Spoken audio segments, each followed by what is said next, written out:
We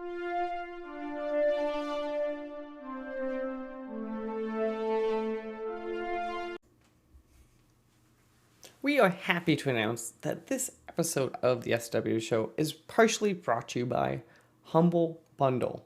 Well, not really. We are part of the Humble Bundle referral program, and we just wanted to say that if you like really cheap games and maybe helping charity pending the Humble thing going on, all you have to do is go to humblebundle.com/partner equals SWW.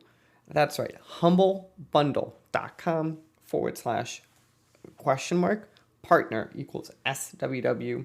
And you just do your normal stuff, and it just kind of helps us get a couple bucks here and there. Maybe it helps AJ get his lights, maybe it's Mike camera, maybe we actually pay Corey for helping us out. But again, if you're going to go buy games anyway, it might be worth checking out. Hello everyone, and welcome back to one of these interview episodes of the SWW show. I'm Mike, and today with me a special guest from not that far around the world. To get us started, do you mind introducing yourself and the game we're here to talk about? Hi, my name is DDR Kirby ISQ, and today we're going to be talking about my upcoming music game, Rhythm Quest. Perfect. So kind of digging into it, right? So Rhythm Quest, as it sounds, is a rhythm game. I'm kind of curious, kind of as we kind of dig into Rhythm Quest itself, kind of do you have a history with rhythm games? Has it just been always something that's been interesting to you? Kind of like why go into a genre that I would argue at least is a decently obtuse or like hard to make easily readable type genre? Yeah, I do think, well, so I am a fan of rhythm games, that you can maybe guess from my alias, DDR Kirby. But it is something that I feel like I have an aptitude for, given that I also produce music. So I have a Bandcamp page where I release my own electronic music and chiptune style music. And so it seemed like a pretty a natural thing for me when I got into game development to kind of, combine those two interests and make games with my own music, and furthermore to make, music games using my own music. Interesting. Okay. No, that's gonna.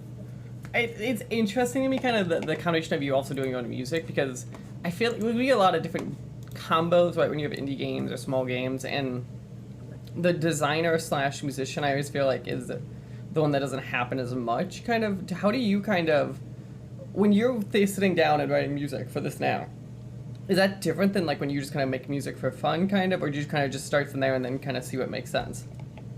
Yeah, it's much different. So I think one of the primary strengths of Rhythm Quest as a game actually is the fact that I'm doing both not only the implementation, but also I'm charting the music as well as writing the music. So there's a lot of writing music and melody lines specifically for, to highlight certain level mechanics or to, be played in a specific way, as opposed to, a more traditional rhythm game, which would kind of just have songs that are maybe, licensed, they've already been written for other purposes, and just kind of overlay, a chart on top of them, right? So from the beginning, the music is designed with the chart in mind, and vice versa. So they really get developed at the same time. And I think you can really hear that interplay when you play the levels, that it's not like, okay, I just took a song that I wrote for some other purpose and then put some, gameplay mechanics to it.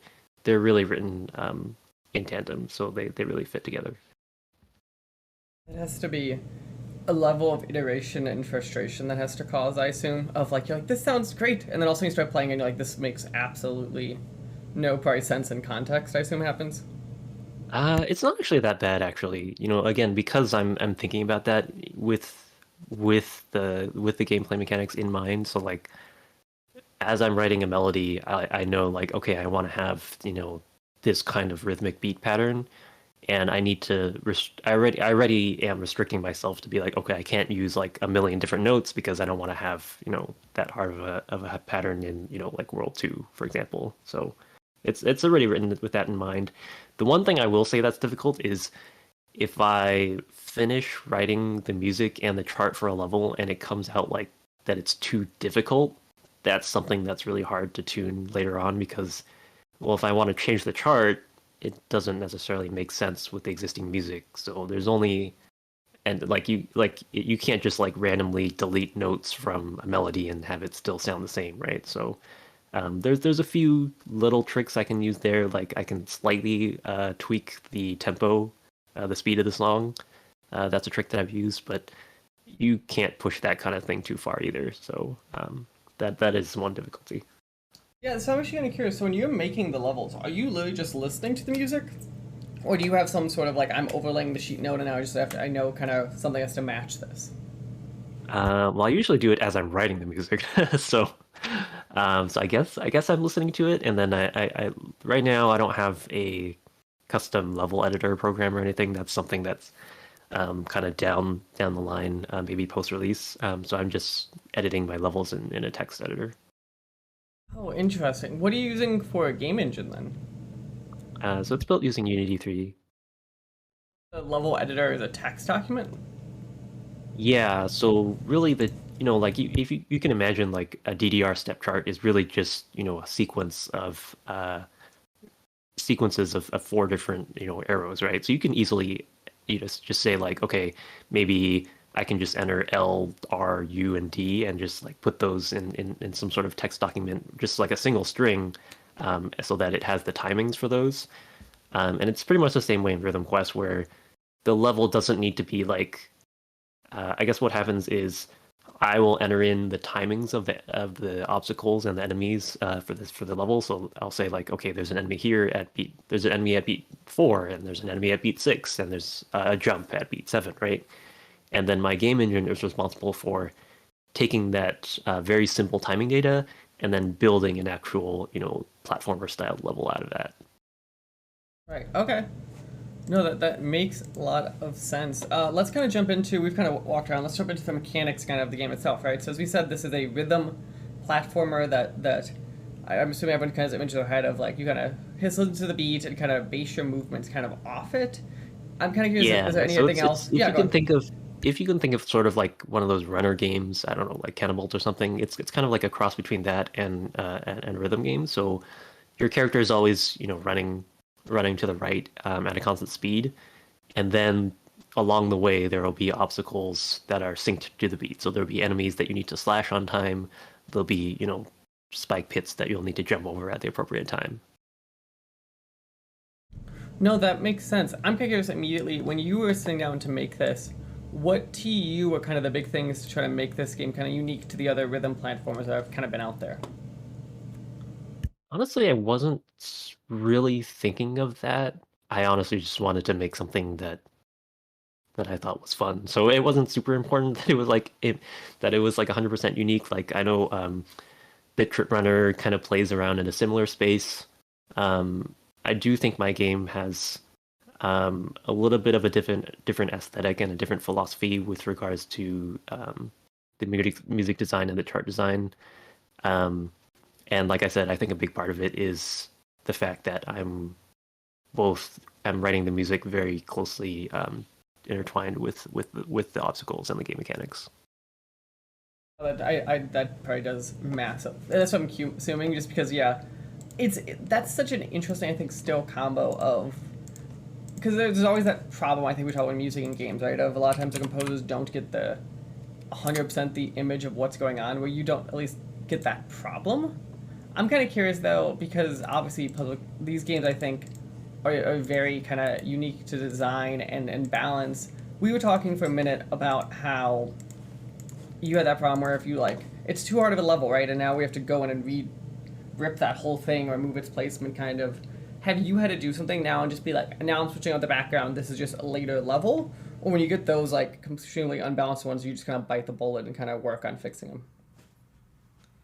Generally, I don't go back and majorly rework levels and songs.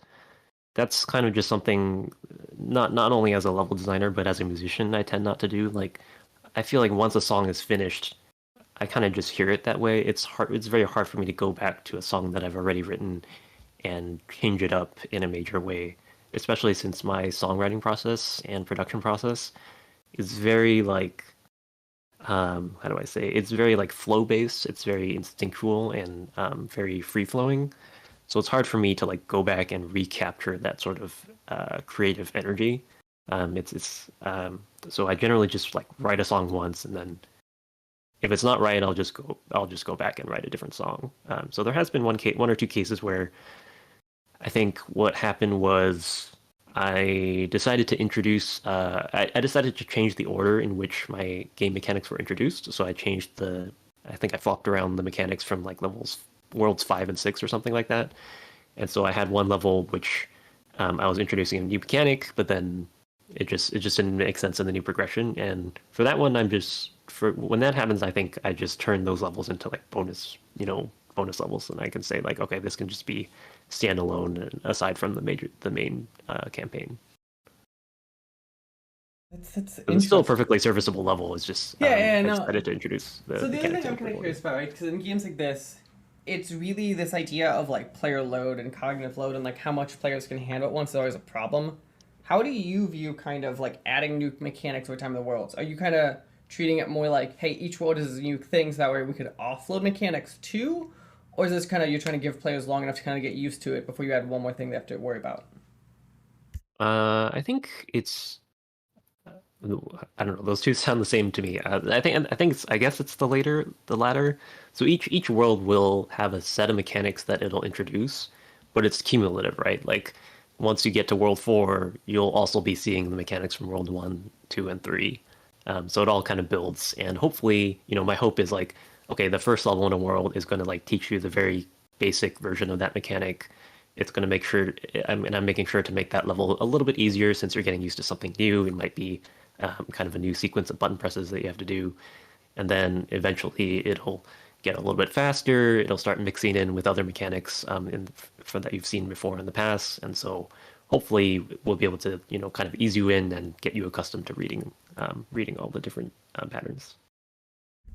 No, and that makes sense. And yeah, I just want to clarify because to me, yeah, the idea of where you're trying to unload it. But I've seen other worlds. They're like, hey, each world is the only unique thing, and then you leave that world, that mechanic's gone. I feel like it's the other kind of I big see. way to I see. handle kind Yeah, of no, that for my problem. game it's cumulative. So I don't introduce something and then like take it away. That might be, something I could consider for like some crazy mechanics that only show up in like a DLC expansion or something. But like I feel like um all of the mechanics that I have implemented and our plan for the game are pretty universal. Like I try not to make mechanics that are too like gimmicky that I just want to show up once. I try to make everything like something that you would want to see over and over again. So Right, no, that makes sense. The other thing I want to shout out too, right? So you're pitching this as a two-button rhythm game. So that to me means there are like two interactive points kind of on there, and it could do multiple things. Where yep. was two like an arbitrary kind of number you set for yourself, or is it kind of something that from testing you thought two was a good number? I'm kind of curious, like, because I obviously like one-button games I think you see a lot too, and I'm kind of curious where your thought was at. Yeah, it seemed kind of natural just because if you think of platformers, the two basic actions are jumping and attacking. I guess there's movement too, but that's constrained in my game because you're always running to the right. So that seemed like a natural number.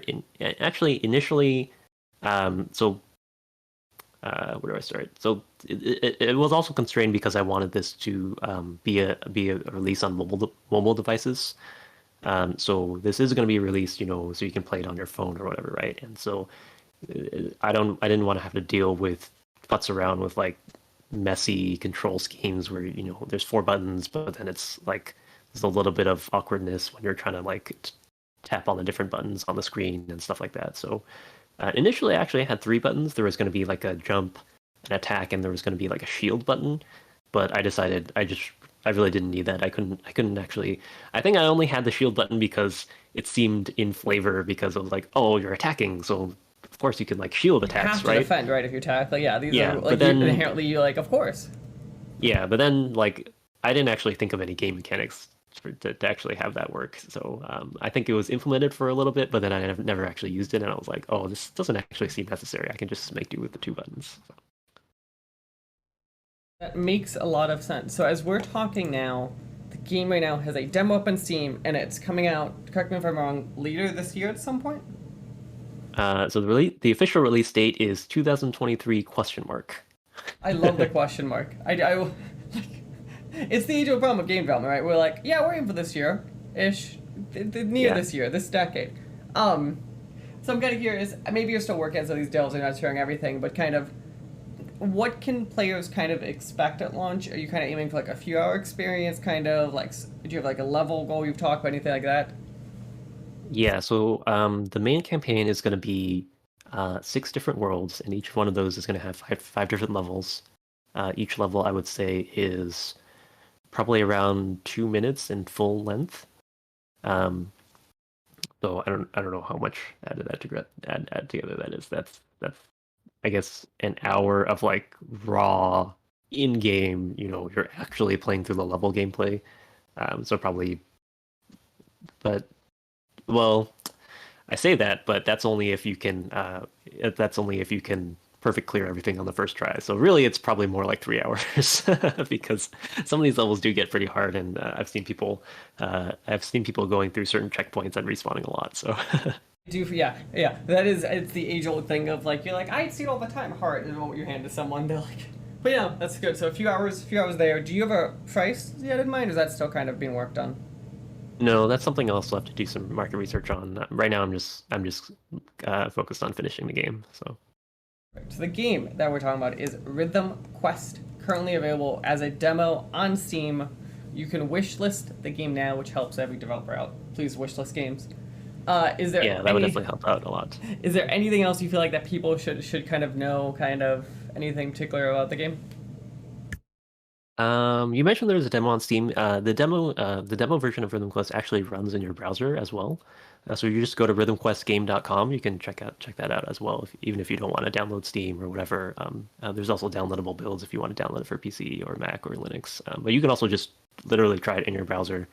That has, I believe it has 4 or 5, like I think eight or so levels. So it'll really give you a good sampling of what the game is all about, and the last level is will give you a little bit of a taste of how difficult the game can be, but I assure you it only goes up from there. So I'm really excited to be working on some of the later worlds. So I'm working on World 6 right now, and that's when I can sort of take the gloves off and really start to throw a lot of different mechanics at the player at the same time, and kind of not have to hold myself back in terms of difficulty. Perfect. Well, I want to say thank you again for joining me today to talk about Rhythm Quest, and best of luck as you just said, get to take the gloves off and go design your heart's content out. But again, thank you again, and everyone, please go check it out. Check out the demo, and go wishlist the game. Again, the game is Rhythm Quest, and it is by DDR Kirby parentheses ISQ. Yes. Okay, I didn't know if it was perfect. So yeah, everyone go check it out.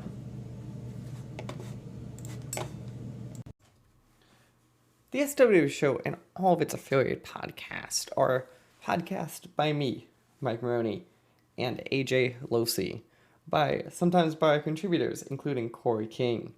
You can follow the SWW show on social media at the SWW show, or sooner or later you go to patreon.com/SWW to help us out. Thank you, and we hope you enjoy the rest of your day.